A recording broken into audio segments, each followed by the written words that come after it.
Capítulo 5.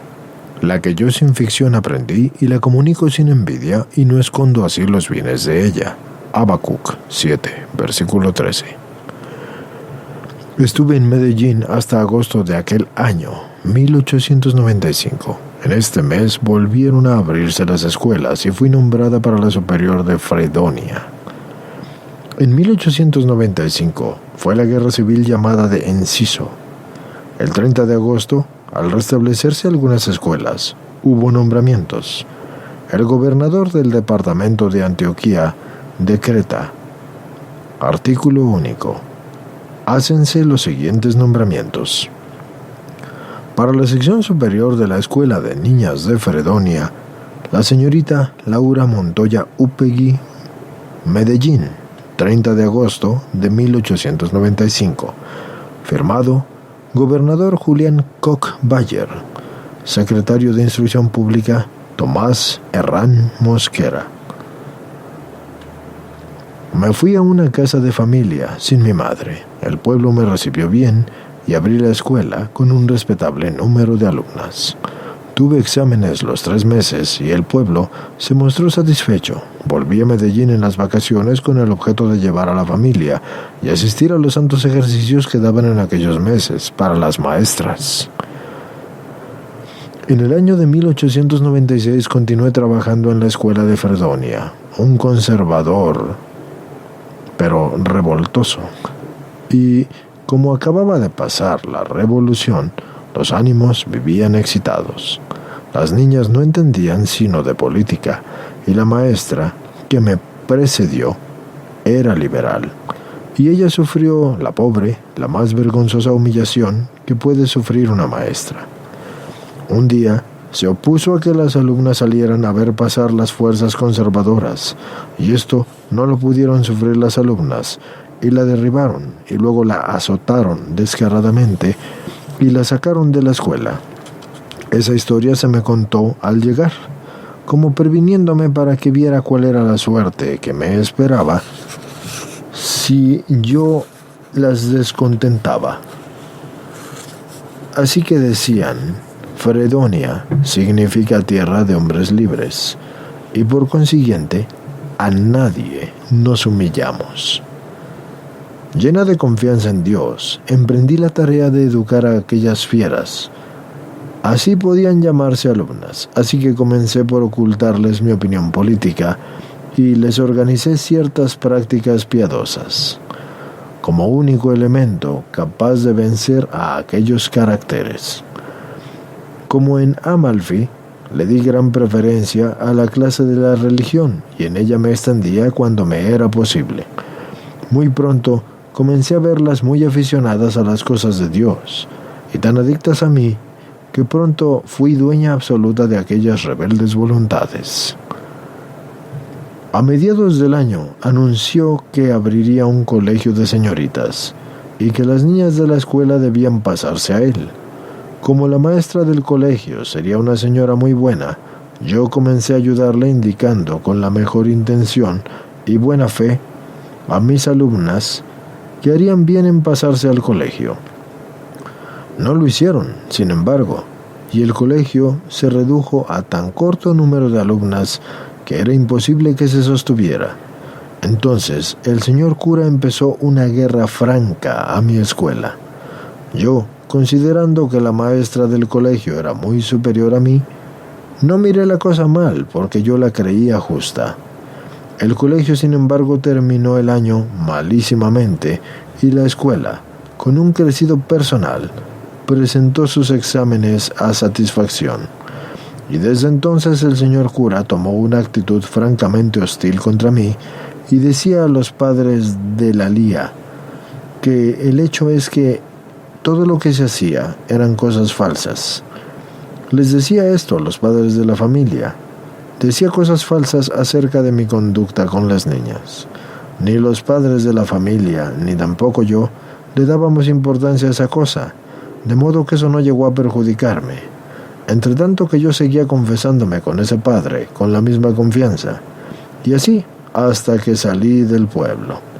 Y en esto me preparaba Dios una lección muy útil y una gran lección de humildad. y por motivos de mala salud de Carmelita tuve que pedir cambio de la escuela y para 1897 me dieron la de Santo Domingo. El día de mi salida de Fredonia fui a comulgar y solamente yo estaba en el comulgatorio. El señor cura salió a darme la comunión, pero antes de hacerlo se le ocurrió sonarse. Tomando entonces el purificador, se acercó a mí, lavándose los dedos y diciendo: «Mire que me lavo bien las manos, para que no vaya a decirle al obispo que le voy a dar la comunión con las manos sucias». Por entonces creí que era locura del padre, pues ni había yo hablado jamás con un señor obispo. Al referirle esto a Carmelita me dijo: «Todo en él es raro respecto de ti. El otro día le pregunté por qué te huía, y me contestó que tu presencia era un sermón que le enrostraba lo que él tenía de incorrecto». Nuevo misterio, miseria humana. Para mí era uno de los sacerdotes santos que conocía. Después de mi salida de Fredonia, fue él a hacer los santos ejercicios en Medellín, y cuando volvió, se fue de casa en casa de las más antiguas amigas mías diciendo: «Miren la miseria humana, yo era el confesor de Laura, testigo de su inocencia, y por envidia la calumnié y quise echarla de aquí. Tuve envidia porque me parecía que el pueblo la quería más que a mí». Lo mismo más o menos velado lo dijo en una plática. Cuando supe esto comprendí cómo la envidia es una cosa que cabe aún en los corazones nobles, cuando yo la creía más rara que el cisne negro. Además, la humildad de este padre supone un valor no común, y me edifiqué grandemente. Hubiera querido escribirle tranquilizándolo, pero recibí el consejo de callarme. Otra de las gracias que recibí en Fredonia fue un acrecentamiento especial del conocimiento de la grandeza del don del bautismo. Los sábados me iba con Carolina Restrepo, la compañera que vino a ser como una hija para mí, al cementerio, y sentadas sobre la bóveda del sacerdote que me bautizó y que murió 2 días después de haberlo hecho, siendo esta la última función sacerdotal que hizo, hablábamos de Dios y especialmente de la adopción que hace de las almas en el santo bautismo. De Fredonia llegué a Santo Domingo y en el decreto número 568 del 23 de febrero de 1897, el gobernador del departamento de Antioquía decreta: artículo 1. Hácense los siguientes nombramientos de maestras. Para la sección superior de la Escuela de Niñas de Santo Domingo, a la señorita Laura Montoya Upegui en reemplazo de la señorita Julia Rodríguez, a quien se le aceptó la renuncia. Bonifacio Vélez, gobernador Tomás Herrán Mosquera, secretario de la Educación. Página 236 del copiador de decretos de la educación de 1894 a 1897, gobernador de Antioquía.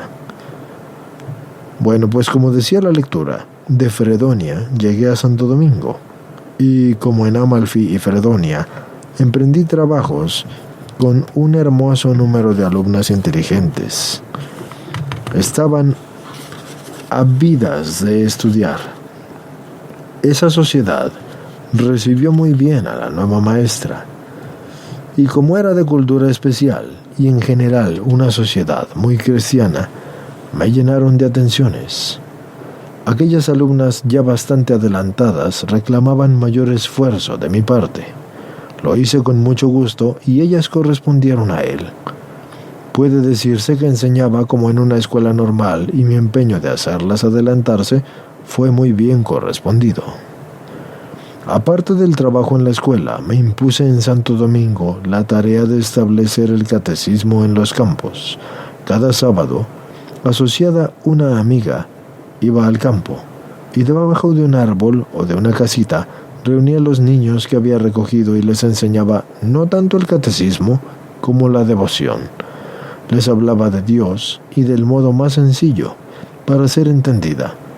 y les refería a manera de meditación los pasajes del Sagrado Evangelio y luego la doctrina. Como llevaba regalitos, los niños se aficionaban pronto, de modo que a la vez siguiente ya los encontraba reunidos. Había en el pueblo un limpiador de patios a quien ocupaba frecuentemente en esto. Era muy piadoso y estimado de todos y se llamaba Punocénito.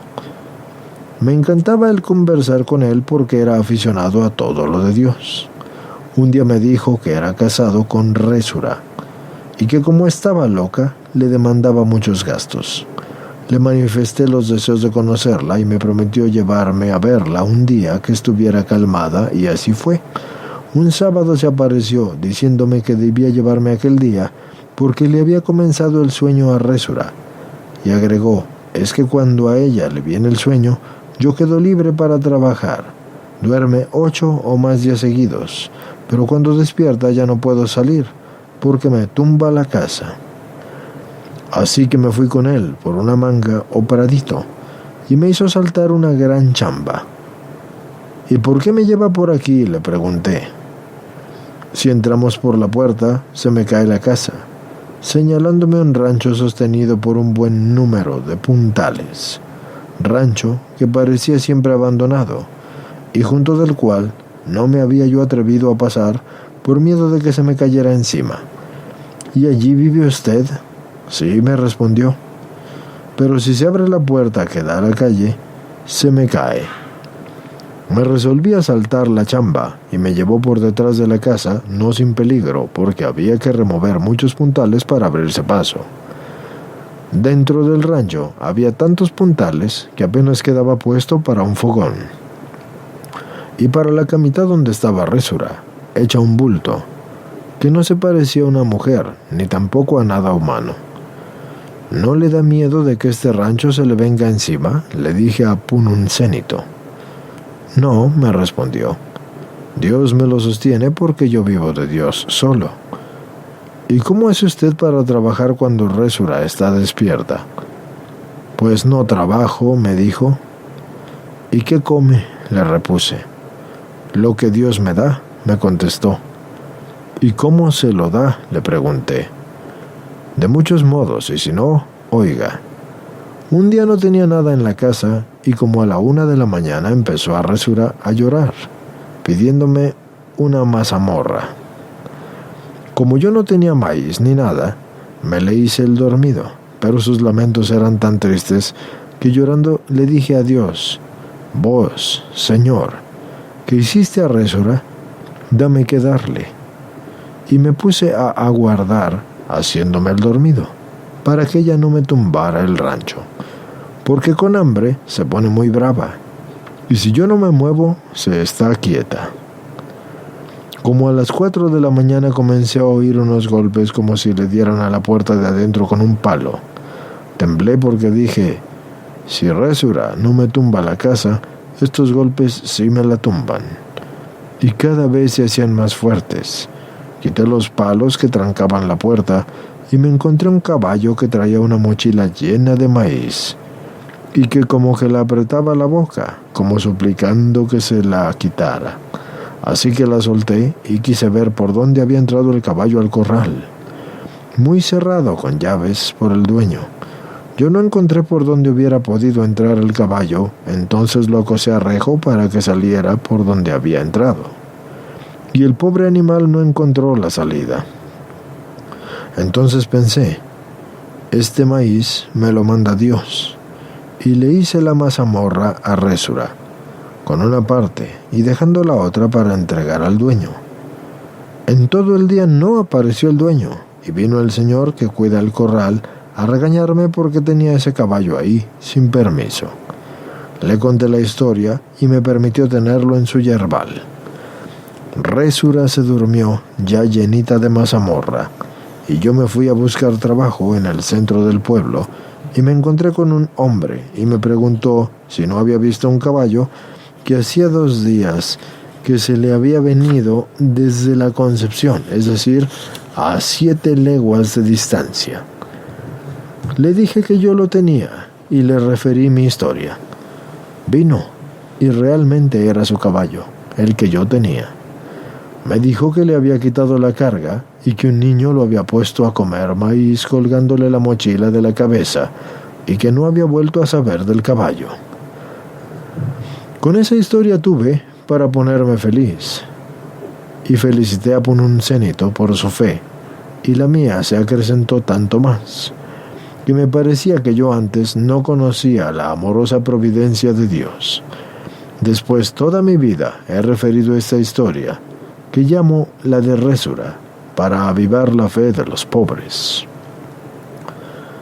¿Qué era en efecto la infeliz Resura para que Dios, por calmar su hambre, hiciera tantas maniobras? Aquel bulto que a nadie le interesaba en el mundo llevó a Dios a trastornar el viaje y a entrar un caballo por donde no era humanamente posible, y a que este animal, sin entender lo que hacía, torciera su camino del menos natural, pues la casa del Pununcenito no quedaba en el camino por donde debió venir el animal. Dios mío, ¿cómo te mueven los gemidos del pobre que nosotros oímos con tanta indiferencia? Mi ternura con Dios entonces creció y mi fe se arraigó, haciendo mi confianza casi invencible con el cuento de Resura, y eso llegó a su colmo. En Santo Domingo mi vida interior continuaba, hecha un mar de dolor. Daba las clases de religión con tanto entusiasmo que llegó a establecerse un desorden en la distribución del tiempo. A pesar de mis propósitos, era frecuente el caso de comenzar una a las 7 de la mañana y terminarla a las 10. Terminaba porque una de las compañeras me avisaba que era hora de que las niñas fuesen a almorzar, y en la confesión me acusaba no tanto del desorden del tiempo cuanto del tanto hablar, pues me parecía que debía juzgarme a un serafín o cosa parecida, siendo verdad que mi amor se quedaba muy atrás de todas las palabras. Y sin que yo lo supiera, las alumnas llevaban a sus casas las noticias de aquello, y los caballeros más connotados del pueblo, y entre ellos algunos hombres de saliente ilustración, se iban a oír por las ventanas mis clases. Las señoras, conocedoras de esto, consiguieron del señor cura que les estableciese unas conferencias semanales para oírme decir todas esas tales cosas. Oh Dios mío, cuánta vergüenza. Y tuve que acceder, y di varias habladas, en las cuales yo enseñaba a esas humildes matronas los principios del ejercicio de la piedad y su importancia, como métodos para meditar oraciones, exámenes, etc.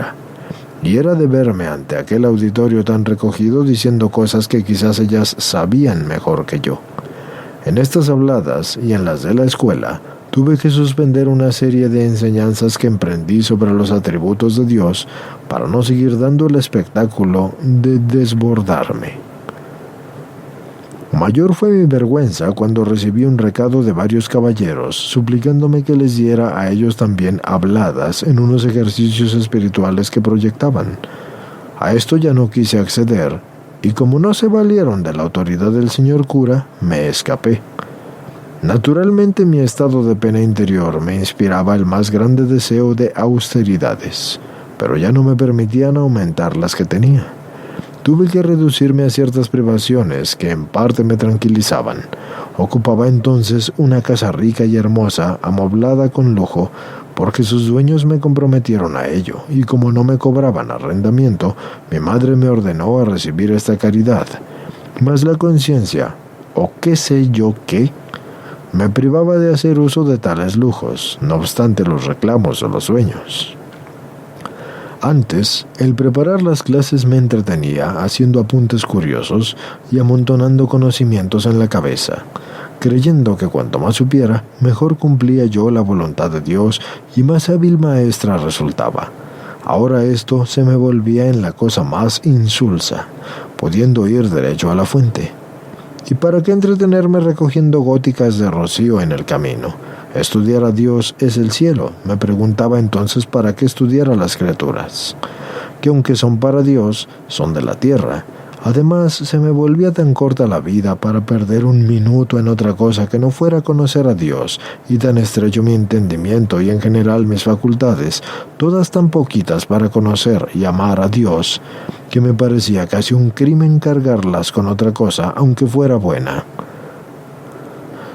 En primer lugar me dirigí a los sacerdotes amigos a que me indicaran obras que enseñaran cuanto de Dios sabían los hombres. Riéndose pues, ellos bien veían que yo no podía entenderlo todo, me hacían listas de los libros útiles para los cuales yo me proponía, y el primero que pude seguir fue La hermosura de Dios y su amabilidad, por el padre Nierenberg. La lectura de este libro me hizo mucho bien y me encarriló para la lectura de otros sobre el mismo asunto. Estas lecturas llenaban los tiempos que yo antes daba al estudio y me llevaban como de la mano al mejor conocimiento de Dios. Nunca me ha pesado el cambio que hice, y aunque considero que las maestras hábiles le hacen falta al mundo, creo que la mejor habilidad no es la que se consigue en los libros, y que amar a Dios vale por todas las ciencias del mundo. Dios mío, esto se dice pero no se comprende. ¿Cuánto diera yo por que se comprendiera? Terminado este año de 1897, ya Leonor Echavarría había principiado el colegio, que por tanto tiempo formaba nuestro proyecto predilecto, y yo ya no tenía compromiso con el gobierno. Estaba pues libre para venirme a Medellín a trabajar con ella. Me dolía saber de Santo Domingo porque en general le debía mucho a aquella sociedad y porque las discípulas correspondían también a mis anhelos, que las veía avanzar en las vías del amor de Dios con velas desplegadas. Pero para el asunto de mi vocación, la venida a Medellín tenía gran importancia, a mi modo de ver.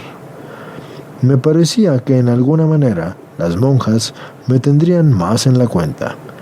Pobre de mí, no sabía que muchos años y muchas penas habían de pasar por encima de mí para llegar a convencerme de que otra cosa muy recóndita era la voluntad de Dios. De Santo Domingo se vinieron conmigo en calidad de internas para el colegio varias niñas, quienes después de estudiar han quedado muy bien colocadas. Una en el cielo, porque murió con señales de haber llegado a una perfección bastante avanzada. Las otras han sido religiosas ejemplares en diversas comunidades. Y era natural, porque el palo que trabajaba era blando y delicado. Esas niñas de Santo Domingo eran especiales. No fueron estas las únicas escogidas por Dios. La mayor parte de ellas han dado el mismo resultado. Bendito sea mi Dios. Vine a Medellín y con el buen nombre de Leonor como maestra, era ya bastante conocido el colegio, así que se levantó muy bien, con personal de gente muy culta y refinada virtud. El trabajo se distribuyó entre las dos y algunos profesores. Trabajamos en una tal unión que jamás tuvimos que determinar cuál de las dos era la directora. Decía con mucha gracia Julio, un hermano de Leonor, que por fin se había visto el caso de un cuerpo con dos cabezas funcionando a la maravilla. Era verdad, no obstante, por los contrastes que se formaban en los dos caracteres y las condiciones de vida. Enumeré algunos para que se vea este contraste. Ella, que era unos 3 años más joven que yo, me llevaba en todo lo demás muchos quilates más inteligente y más ilustrada, pues había estudiado desde niña y había podido estarse en la normal hasta terminar los cursos para la escuela superior, de un carácter tan amable que parecía que era miel sobre hojuelas, y era piadosa y de corazón tierno. Como ya lo he dicho, era alegre, con una cultura rara, y vestía con la elegancia de las de su clase, pero con suma modestia. No había sufrido nunca y se estremecía cuando pensaba que pudiera venirle algún sufrimiento. Era además bella en toda la acepción de la palabra, y yo era todo lo contrario, y aunque ya no tenía ese carácter áspero de mi niñez, era seria y enérgica. En una palabra, yo me vivía la vida y ella había que vivírsela. Dependía de su amigo, como llamaba hacia su padre, como el tallo así depende del tronco. Y de novios y de bailes y demás diversiones mundanas no gustaba. Solo asistía al teatro cuando su amigo llevaba a la familia, que era pocas veces, y a piezas muy edificantes, si era que las había. De novios y bailes y demás diversiones mundanas entonces no gustaba. Y en el colegio ella era la miel y yo era el pan. Si se trataba de una reprensión, me llamaba aunque le faltara si se le hubiese cometido a ella. Cuando se trataba de las correcciones generales, se ocultaba y me dejaba sola, aunque ya me había puesto las quejas del caso. A pesar de todo, no era débil y sabía sostener el orden y las reglas de conducta que se había fijado. El día que recibimos el dinero del colegio lo repartimos por iguales partes, pero habíamos hecho el contrato de separar siempre una cantidad igual para comprar libros y debían de ser elegidos uno por ella y otro por mí, con obligación de leer ella los que yo eligiera y yo los que ella eligiera. Un día fuimos a una librería con dinero para comprar varios libros y nos sacaron lo que había en una librería. Así que esto había venido últimamente, y entre ellos estaba la vida de San Benito, de José Lavre, el santo que medio había conocido en Fredonia. Y con emoción tan grande, y así también la vida de Santa Catalina de Siena. Y sí, señores, dice Catalina de Siena. Inmediatamente ella eligió esta, y yo la del mendigo querido. Cambiamos los libros para leerlos, según nuestro contrato, y pocos días después me dijo: Laura, ya no puedo leer más. En aquel santo tan miedoso y sucio, yo le contesté: ni yo. En esta santa que es tan rara. Ninguna nos creíamos capaces de acabar los libros, por lo cual determinamos el dispensarnos del contrato y cambiar los libros. Con la primera página me embelecé, ni volví siquiera a meditar, porque me bastaba un pasaje de esta vida admirable para embobarme las horas enteras. Varios años me sirvió el libro como único alimento. Leonor leía muy contenta a Santa Catalina de Siena, y se reía de verme tan perdidamente enamorada del sántico tan feo, como ella lo llamaba, y yo no podía nombrarlo sin lágrimas, mayor motivo de risa para mi buena amiga. La lectura de esa vida formó una revolución rara en mi alma, de lo que di cuenta a quien por entonces dirigía mi espíritu. Tuve que hablarle también de mis antiguos anhelos y de la vida humillada, y el padre no me dijo nada en contra de esto, y yo seguí con aquel anhelo como si fuera una verdadera vocación. Lo de preparar a las niñas para los sacramentos corría de mi cuenta, y me esmeraba en hacerlo tan bien como me era posible. Había existido en Medellín un colegio de carácter un poco libre, y casi todas las alumnas de él pasaron a nuestro colegio.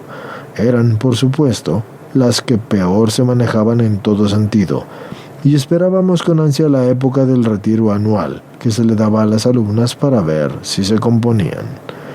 En ejercicios, Leonor me las entregó porque decía no poder entenderse con ellas. Les hice una serie de explicaciones sobre la confesión y ellas manifestaron suprema repulsión por ese sacramento. Mayor cuidado tuve en conmoverlas. Ya en los días de la confesión me hablaron claro. Me dijeron que no se confesaban, que más bien se saldrían del colegio.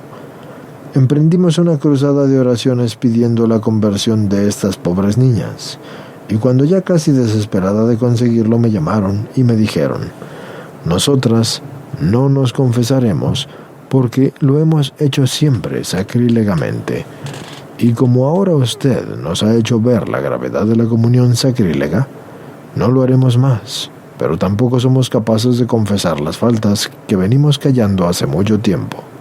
En consecuencia, no saldremos del colegio.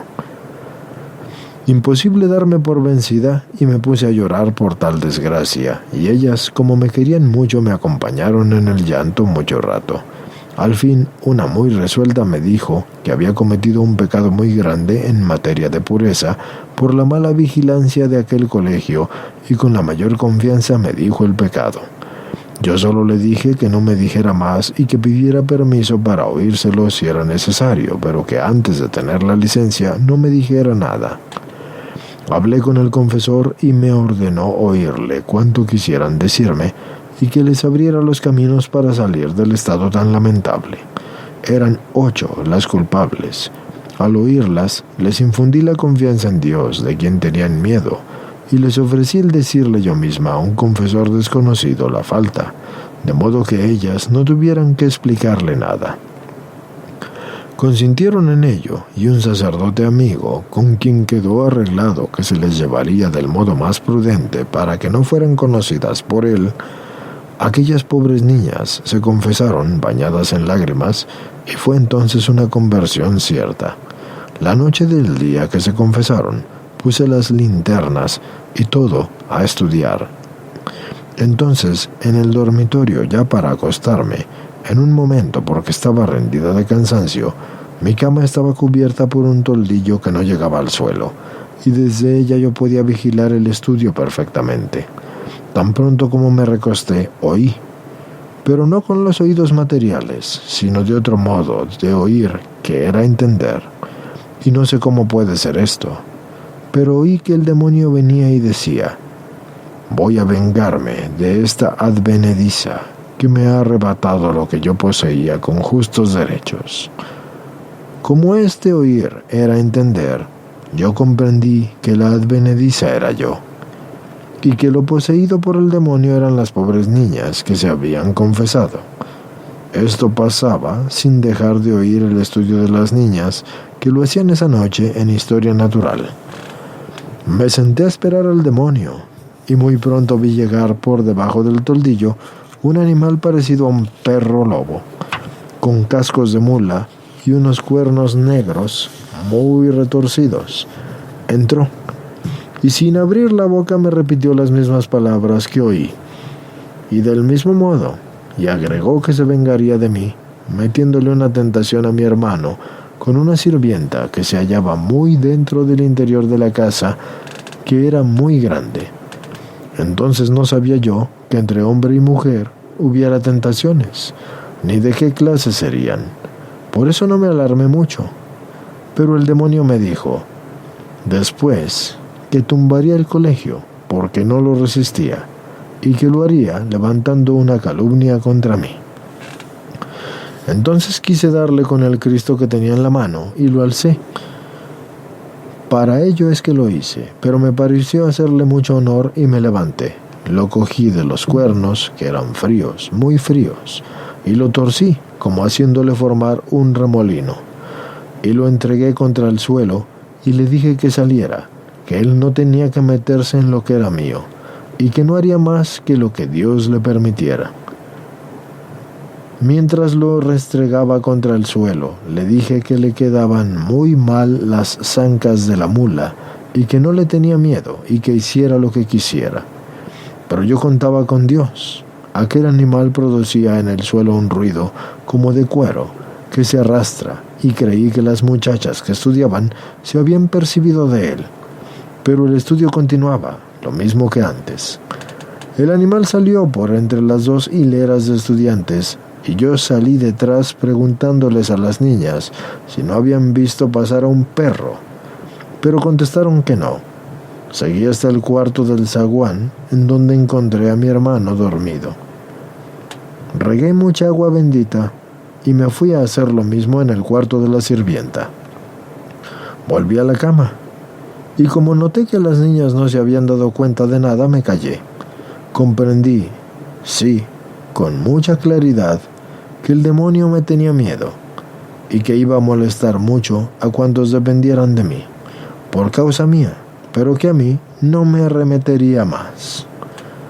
Y cosa rara, porque no se me ocurrió referir aquello a nadie. Fue como si nada hubiera pasado. Solo unos años después le conté a Carmelita como si fuera la cosa más común del mundo. Solo cuando ella se mostró asustada, vi que aquello era raro. Las niñas siguieron una vida muy buena y cristiana, y el colegio entró en una era de progreso. Nada indicaba que la venganza del diablo fuera a cumplirse, y viendo esto le dije un día al confesor, que también era el director del colegio, que yo esperaba que el colegio se caería por una calumnia contra mí, y eso no lo creo, él me contestó.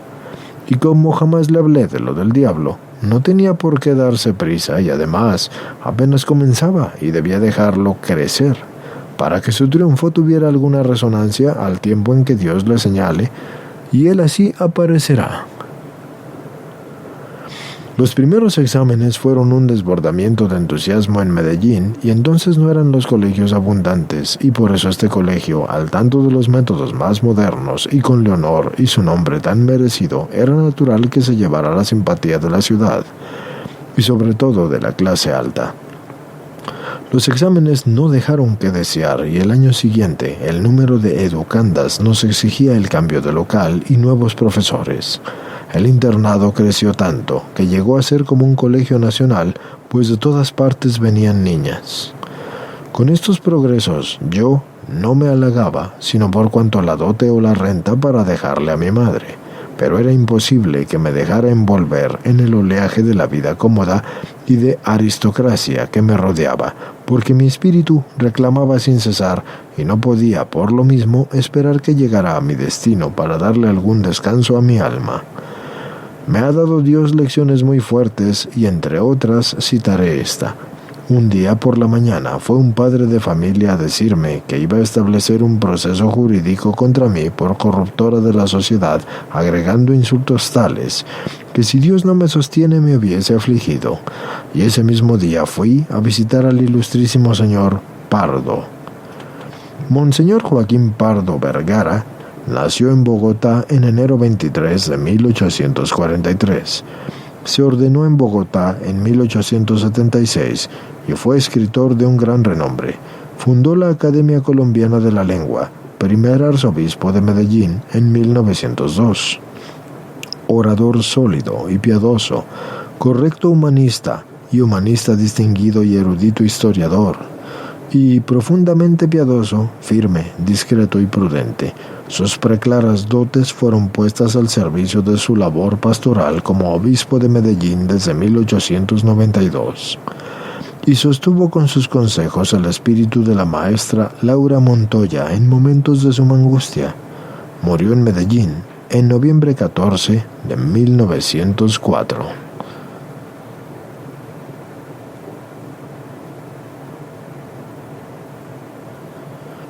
Y me hizo la propuesta de que entrara al convento de la enseñanza, esto es, el convento de la Compañía de María, y que me dispensaba la dote y que le ponía una renta a mi madre, porque me necesitaba para ponerme inmediatamente.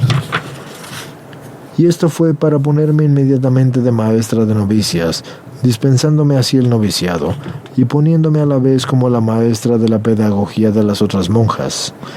Así que asustada le dije, ¿cómo puede ser esto? Y él me contestó,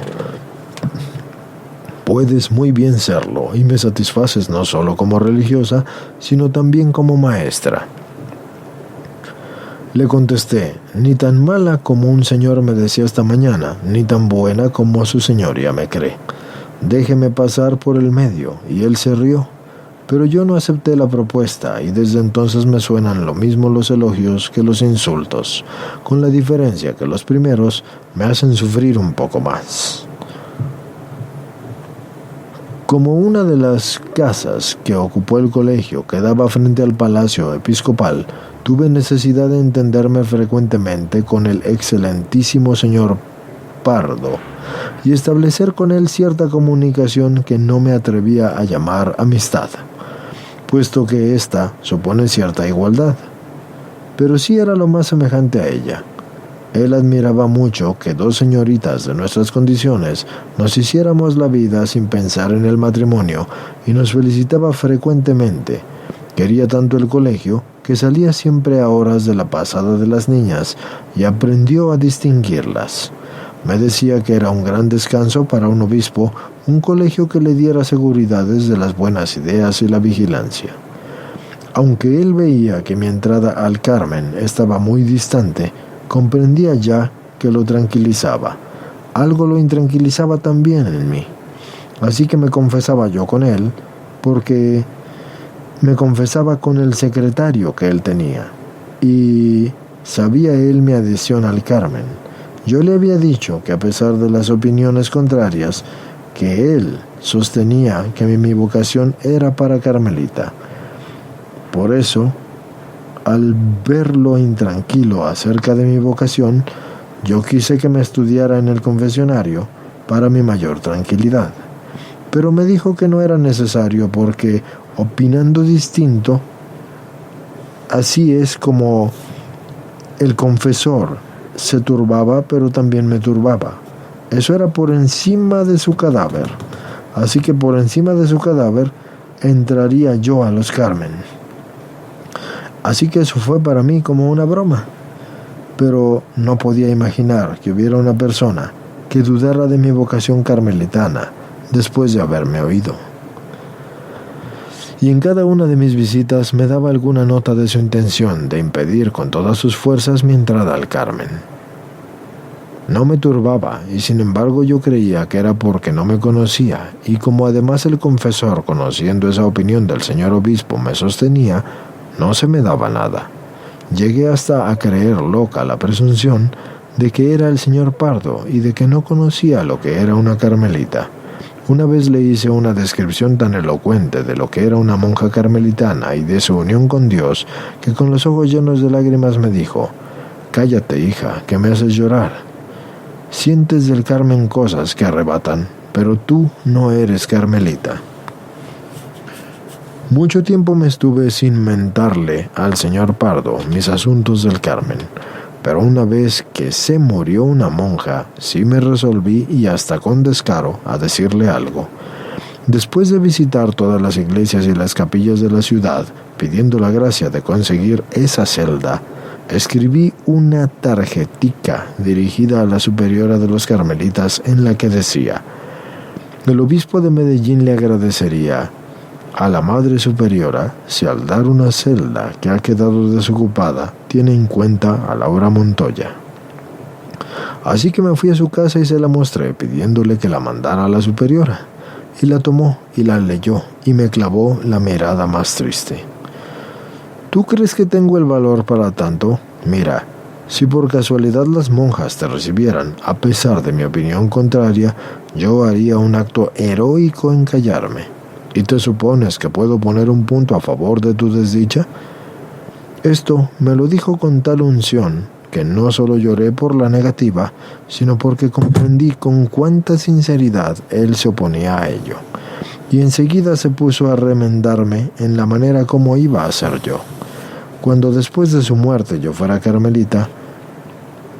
Así que tomó un canto de su sotana y, haciendo lo que cosía, me dijo: «Mira, tu vida de carmelita, haciendo escapularios, y a cada puntada tú te dices: Dios mío, mis hermanos allá lejos padecen de hambre y de verdad, y yo que tenía ese bocado que Dios les destinaba, lo encerré entre estas paredes tan altas. Dios mío, ¿qué hago yo? ¿Cuántos hay que conocen a Dios, a quienes yo debía enseñar, y van a perderse porque no les di lo que de ellos era? Loca, te levantas y vas a buscar a tu superiora y le dices lo que te pasa. No se inquiete, te responde ella el oficio de una carmelita, porque el oficio de una carmelita es orar y nada más. Sales convencida de la verdad de lo que te dice tu superiora y vuelves a tu celda haciendo muchos actos de unión con la voluntad de Dios, y a poco te dices a ti misma: pero Dios mío, ¿y yo que podía dar el pan de la verdad a tantos? ¿Cuántos de mis hermanos se pierden en regiones remotas porque no conocen a Dios?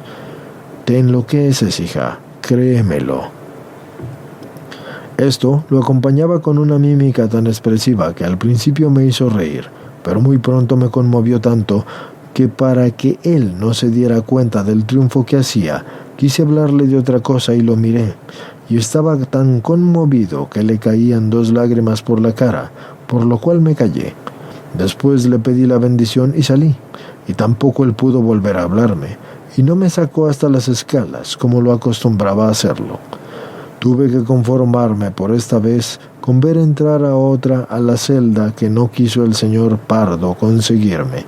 Estaba tan segura de mi vocación carmelitana que ni las palabras tan fuertes del señor Pardo me infundían duda, pero ni dureza tuve, porque aún así mi dureza era más e iba más adelante.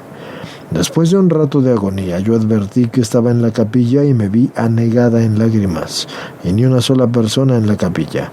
Así que el señor obispo había terminado la misa y había dado las gracias y había confesado a las señoras que tenía en el confesionario, y tanto ellas como él habían salido. Así que me repuse un poco, pues quedé como sin fuerzas, y ya muy enjugadas las lágrimas, salí de la capilla. Pero en la puerta yo me encontré con el señor obispo, que ya venía de desayunarse, y me dijo: «Ya conozco tu vocación, y ahora mismo en la Santa Misa la he conocido». «Yo también la sé», le repuse. «Es de Carmelita». «No, hija, no, es la de Ana, la profetisa. Tú estás llamada a dar a conocer a Dios a muchos». Ana la profetisa fue preparada con 80 años de oración y penitencia para señalar a Jesús, y tú te preparas para hacerlo conocer no sé dónde.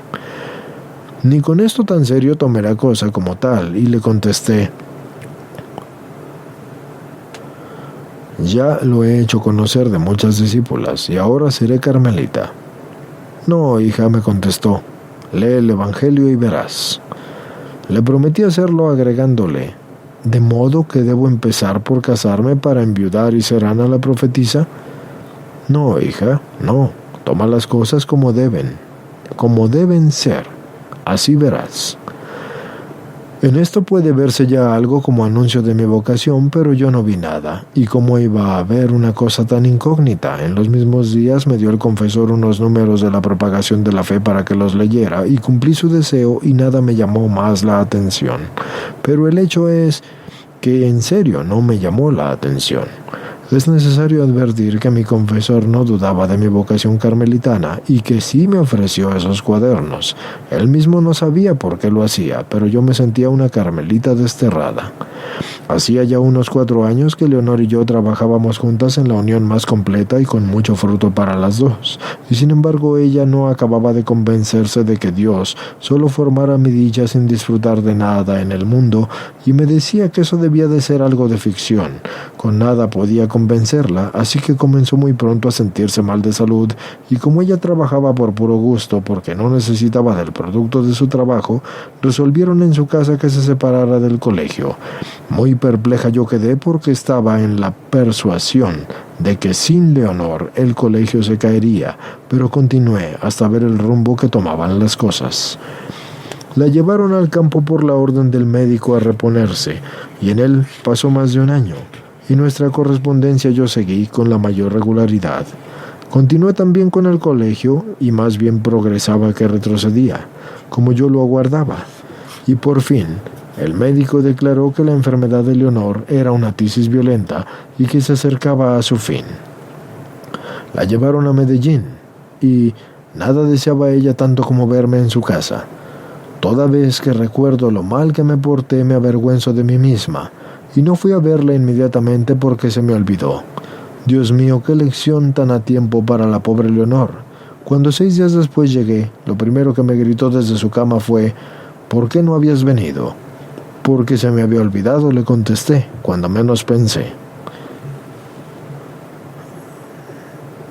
No es posible que un amor descarnado fuera a entenderlo a ella, tan delicada y no acostumbrada a manejar el corazón como yo.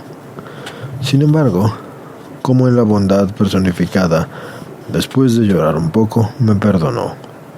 Su salud siguió siendo cada día peor. Liborio, su padre, viendo que los médicos aseguraban que la cosa ya no era a lo más de 15 días, me suplicó que buscara un reemplazo para el colegio, para que me pasara del todo a la cabecera de la querida enfermera. En este caso, se refería más bien a la enferma, Y así lo hice, y entré en la lucha de hacerle comprender su próxima muerte. Eso no era fácil porque ella le tenía un miedo terrible a la muerte. Y sin embargo al principio no me permití hablarle de la muerte, sino que comencé a decirle cosas del cielo, y terminó por desearse morir cuanto antes. Y el día de su muerte me dijo: creo que hoy es el día. No te retires y procura que mi mamá no se acerque mucho. Lo hice en cuanto a lo que fue posible. Llegó Liborio de la calle y ella dijo: amigo, ¿por qué se fue? Él, con la mayor calma, le dijo: hija, fui al señor cura a prevenirlo para cumplir los últimos deberes que tengo para con usted. Entré a la iglesia y le dije a su verdadero padre que le daba las gracias por el tiempo que me lo había prestado a usted, y se la entregué pidiéndole perdón por el mal manejo que he tenido con el tesoro que me dio en usted. Ya es totalmente de Dios. No vuelva a pensar en nadie de la tierra. Váyase tranquila, porque ha hecho su vida conforme a la voluntad de su dueño. Dios le pague lo buena que ha sido con los suyos. Luego le estampó un beso en la frente y se retiró, y ella le dijo: amigo, Dios se lo pague por todo.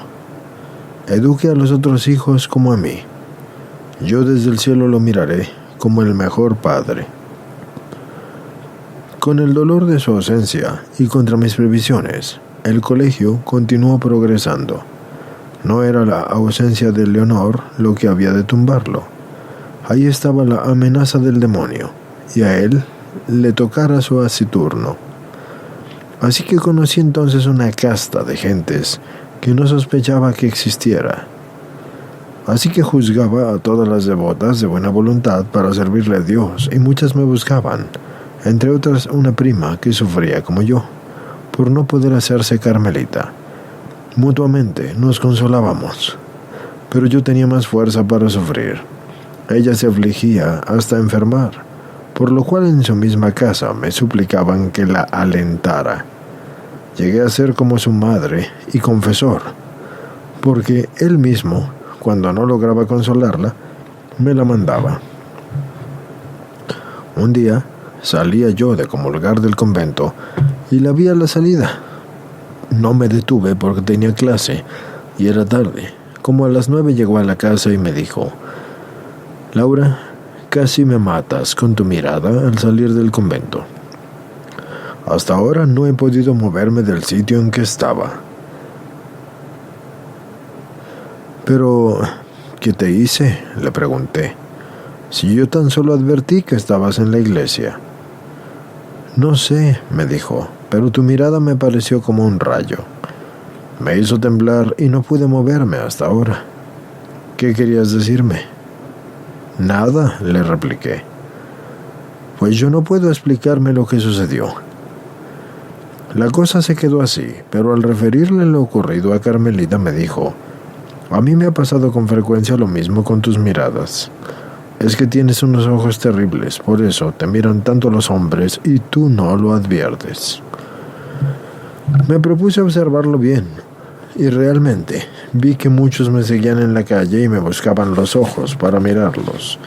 Tuve tanto miedo de esto que lo propuse al confesor que me dejara usar unos anteojos oscuros con el fin de ocultarlos y evitar la mirada de los hombres. Comencé a usar los anteojos y aquello fue una verdadera revolución. Todos me decían que era porque tenía los ojos muy bonitos y que quería ocultármelos, cosa bien particular porque solo el confesor y yo sabíamos el motivo de tal medida. Hubo veces que recibí recados procedentes de las bellas de la ciudad, como por ejemplo este: dígale a Laura que no se tape los ojos, que sí es cierto que son bonitos, pero que si está pensando que son los más bonitos, se equivoca. Después de los anteojos, que no me surtieron más efecto que para aumentar la novelería, determiné acabar con el brillo de los ojos con otras mortificaciones y siempre con el permiso del confesor. pasé los asuetos del año, es decir, de aquel año, en velo, y para empezar el año ya debía cambiar de casa. Conseguí un carrero para el trasteo de velo a la nueva casa de Medellín. Velo dista de Medellín 2 leguas, y el carrero me dijo: deben recibirme los muebles en la puerta de la casa, y si no, los dejo en la calle, porque tengo otros compromisos urgentes.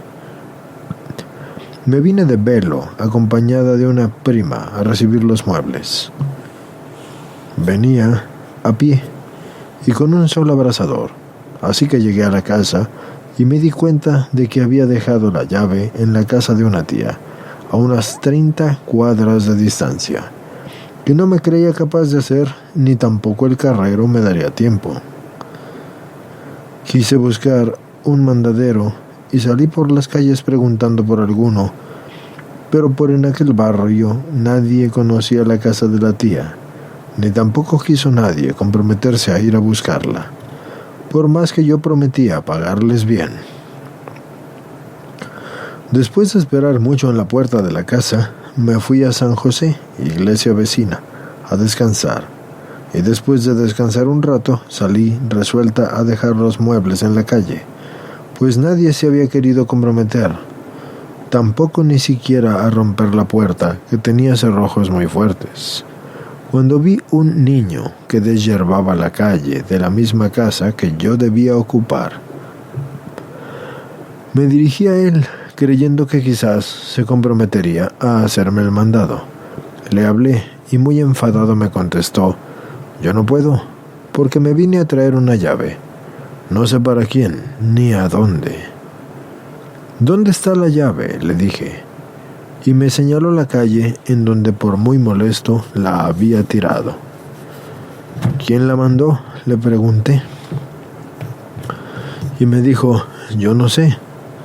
Yo estaba en una quebrada muy lejos de aquí, y una hermanita mía me llamó y me dijo que fuera a una casa que me señaló para que trajera una llave a San José. Yo soy tan bobo que fui y pedí la llave y no pregunté para quién era. Y me vine y de aburrido la tiré ahí y me puse a deshiervar aquí. Tomé la llave y era precisamente la de la casa. A poco llegó el carrero, que había tenido una providencial demora, y le recibí los muebles. Me fui a la casa de la tía en donde había dejado la llave, y cuál fue mi asombro al saber que en la casa no sabían siquiera que yo había dejado la llave. Cuando llegó el muchacho, naturalmente creyeron que yo había mandado por ella. Busqué al muchacho, que según me habían dicho vivía a una cuadra de allí. Le pregunté mucho y me trajo la niña, que le había dado la razón. Era una niña de más o menos unos 5 años. Y al interrogarla me dijo que ella no había dado razón ninguna. Era yo sumamente descuidada en lo que atañe a la salud de mis discípulas. Al principio de mi profesorado, sin duda, como siempre, había disfrutado de buena salud. No tenía muchas entrañas para mis pobres discípulas.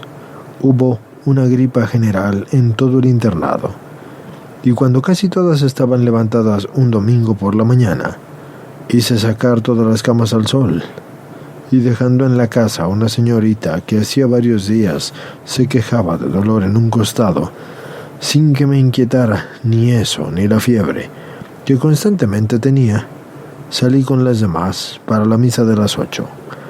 A las 9 llegamos, y ¿cuál fue la sorpresa cuando al entrar vi un sombrero de sacerdote sobre los colchones que estaban en el patio?